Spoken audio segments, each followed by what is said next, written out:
महाराष्ट्राचे लाडके नेते अजित पवार यांचा विमान अपघातात दुर्दैवी मृत्यू झालेला आहे आणि याच अपघातात अजितदादांसोबत क्रू मेंबर म्हणून प्रभादेवीची पिंकी माली ही सुद्धा होती। आपण सध्या प्रभादेवी परिसरात आहोत, जिथे पिंकी मालीचा जे पार्थिव आहे ते आणण्यात आलेलं आहे। पिंकी 19 वर्षाची मुलगी ही क्रू मेंबर या नात्याने त्यावेळेला विमान अपघातात होती आणि ती देखील त्या अपघातात वाचू शकलेली नाहीये। आपण सध्या पाहू शकतो की मोठ्या संख्येने स्थानिक इथे आलेले आहे। जेव्हा पिंकीच्या निधनाचं वृत्त परिसरात पसरलं त्या संपूर्ण परिसरात शोककळा पसरली। पिंकी खरं तर सध्या पुण्याला राहते, ठाण्याला राहते, मात्र तिचं बालपण हे प्रभादेवी परिसरात गेल्यामुळे तिचा जो पार्थिव आहे ते आधी प्रभादेवीला आणण्यात आलं। विशेष म्हणजे पिंकीचे जे वडील आहेत शिवकुमार माली हे अजित पवारांच्या राष्ट्रवादीचे कार्यकर्ते होते आणि तेव्हा एकदा अशाच प्रकारे विमानात प्रवास करताना पिंकीने आपल्या अजितदादांकडे तक्रार देखील केलेली की अजितदादा तुमच्या कार्यकर्त्यांकडे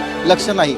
ही पिंकीची तक्रार ऐकल्यानंतर तात्काळ अजित पवारांनी आपल्या कार्यकर्त्याच्या मदतीने पिंकीच्या वडिलांना कॉल केलेला, मात्र शिवकुमार माली यांना या संदर्भात कोणतीही माहिती नव्हती। त्यांनी फोन उचलला नाही, त्यामुळे त्यांचं बोलणं होऊ शकलं नव्हतं। काल जेव्हा त्यांचा पुन्हा एकदा पिंकी अजित पवार यांच्यासोबत कॅबिन क्रू म्हणून विमानात प्रवास करत असताना ती बोलणं करून देणार होती, मात्र त्याआधीच विमान अपघात झाला आणि पिंकीचा दुर्दैवी मृत्यू झाल्याचं आपल्याला दिसून येतं। आपण सध्या प्रभादेवी परिसरात आहोत, जिथे पिंकीचं पार्थिव हे आणण्यात आलेलं आहे। एकीकडे संपूर्ण महाराष्ट्रात अजित पवार यांच्या निधनाने शोकाकुळ वातावरण आहे, महाराष्ट्रात हळहळ व्यक्त केली जाते आणि आता प्रभादेवी परिसरात देखील आपण पाहू शकतो की पिंकीचा मृतदेह आणण्यात आलेला आहे आणि साश्रू नयनांनी पिंकीला देखील अखेरचा निरोप दिला जातोय। व्हिडिओ जर्नलिस्ट रोहित कांबळेसह सचिन गाड, एबीपी माझा, मुंबई। एबीपी माझा, उघडा डोळे बघा नीट।